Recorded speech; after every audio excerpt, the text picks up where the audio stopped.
Alrighty, my name's Scott. I've been a designer for I don't know, all of my life really, but doing automotive design for the last 10, 15 years in one way or another.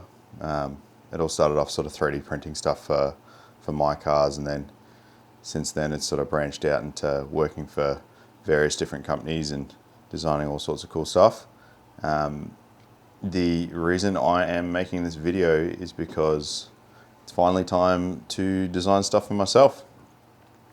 So one of the big things I've been doing is designing stuff for everyone else's car, and I've always had plans of my own on what I want to do and how I want to do things, and often they don't align with what other people want for their own vehicles, which is great. Everyone's sort of got their own use case, but for me, it's been a long time coming, let's say, and I've got some really cool ideas that I want to explore and make.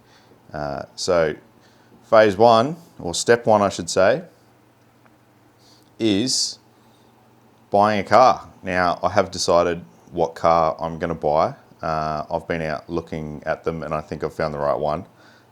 You'll just have to wait and see what I get, because I'm sure it'll be a can of worms.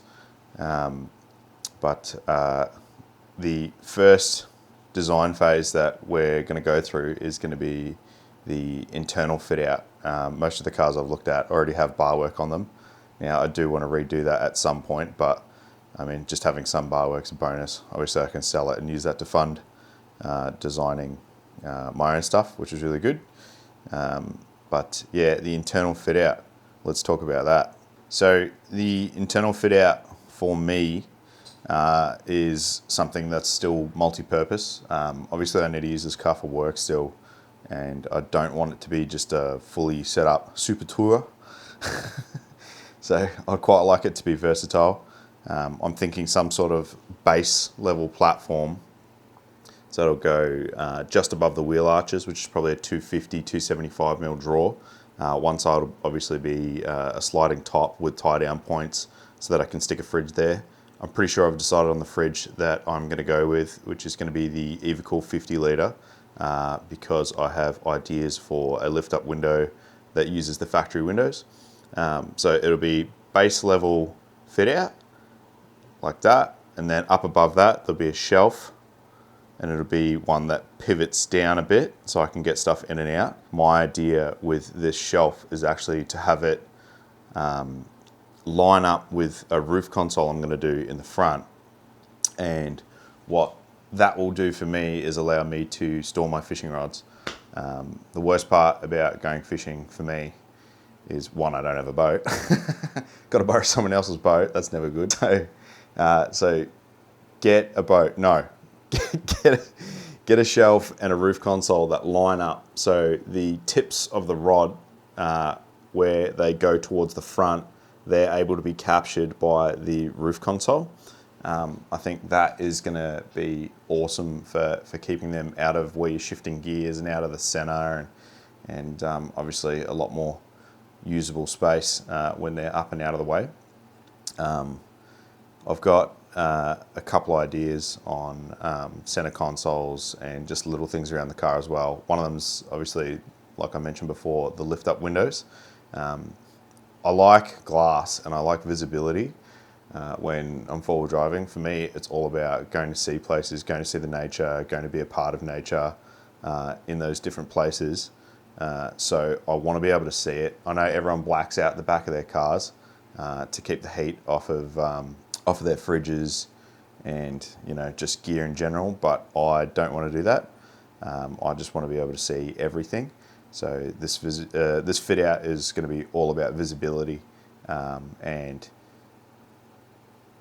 yeah, practicalness and multi-use. So I really want it to be able to be used as a touring car when I want it, but also still as a usable car where I can go chuck the chainsaws in the back, you know, whatever. I want to go buy some crap off Marketplace, like a fireplace, you know, go get that in there, all that sort of stuff. So it's going to be strong. It's going to be, you know, lightweight, obviously. That's a big thing for me. A lot of the designs I've done in the past have been a mixture of aluminium and timber, which I think is really important. And that probably brings me on to the external bar work. I think bar work's incredibly heavy in this country, and that in some areas works in your favour and in other areas doesn't. Now, the one it really doesn't, to me, and this is just from my brain's point of view, is weight over the rear is the absolute enemy of traction going up a hill. You do want some weight. That helps. Obviously, you want to be able to bag out your tyres and get that traction. But if you have too much weight over the rear of your car and you're going up a hill, it's going to be lifting the front wheels all the time and you're never going to have traction. So for me, I want a really heavy front bar and a really heavy winch and really heavy batteries in the front. And then for a rear bar, I want it to be really light. And I've designed a bunch of rear bars out of steel in the past. I do have ideas about aluminium and titanium that I've wanted to explore for a long time. I've never sort of been game to stick them on someone else's car because I don't want to feel that that deep down guilt that comes when someone slams their car into a bank and the rear bar you've put on it doesn't hold it up, and they've ruined their quarter. So I think doing it on my own car is going to be the go. There are some heavy things on a rear bar that you can't help. Obviously, a wheel is really heavy. Obviously, jerry cans are really heavy. Once they're full, you can end up with upwards of 70 kilos on the back of your bar that's not even on the bar. And I'd say most rear bars on the market are sitting around 100 kilos, or let's say 80 to 100. So you've got 100, 140, 150, 160 kilos off the back end behind the axle of your car, and that is pretty rough. So we're going to be trying to bring that down. I mean, ideally, a number of 50 kilos would be something to work towards for me. Whether that's incorporating a little bit more because of a tow bar weight and doing my own incorporated tow bar, or if that's just going full alley using high grade aluminium like 7000 series, so it's nice and hard. It's quite difficult because it's very hard to weld and you need to anneal it, or using materials like titanium for recovery points. In previous bars I've done 10 and 12 mil mild steel, and just that plate alone is an incredible amount of weight. So if I go to something like titanium on a 10 or 12 mil plate, that would save a crap ton of weight just there. So yeah, something around 50, 60 kilos I think would be pretty good. So we'll see how we go with that. That brings me on to the next heavy thing, which is not necessarily a bad thing, which is your sliders. Where the weight of sliders are is actually pretty good in terms of vehicle dynamics. It's in the center, and that means that your center of gravity is really low. I've had an idea for a while, and I've actually made one on a GU, which I'll put a picture of here, and it's a full belly pan.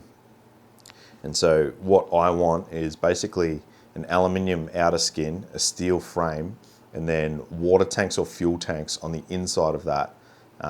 If you look at most four-wheel drive chassis, there's actually a fairly big cavity like that. So the body will go like that, and then it'll go up, down for the frame, and up like that. So I wanted to connect that frame to the slider like that, and then have maybe some water tanks up there. I mean, even if I can get 25 litres each side, that's pretty good. That full of water, you've got an extra 50 kilos in an area that you actually want it, keeping the car sort of glued to the ground. And the vehicle I'm thinking of is not particularly bottom heavy, it's quite top heavy, which obviously, as you'll see, is quite a flawed vehicle. But I do have a soft spot for them. I've got a 60 series at the moment, which I absolutely love. And I can't bring myself to ruin by doing a bunch of modifications, which is why I'm getting something else entirely that I don't mind sort of beating up and product testing on and doing all of that. So I think the 60 series is going to stay as a cool town car, tow car, maybe do some beach trips for fun with the family. But yeah, the new car is definitely going to be the beater. Hopefully something that we can protect, but yeah, no, it'll be good. So I guess I better go buy it.